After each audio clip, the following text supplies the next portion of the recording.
Hi, good evening. How everyone doing? I hope everyone is doing good on this beautiful day.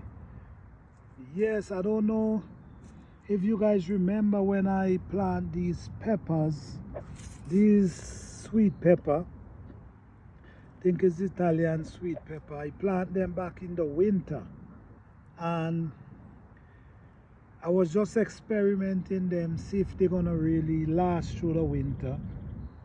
But I plant them and I saw my first big pepper that ready to harvest, and then it still have these two small ones.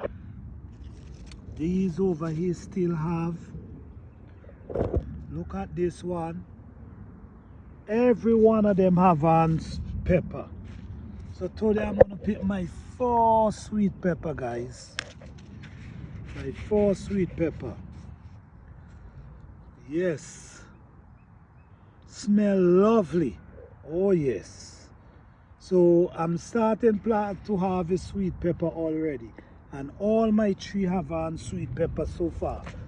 This one have on, it have on blossom. This one have on like 4 of them plus blossom.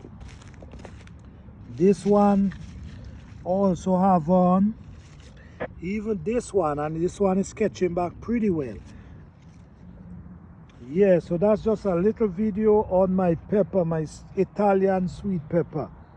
Thank you guys. Thanks for watching. Please like, subscribe and share.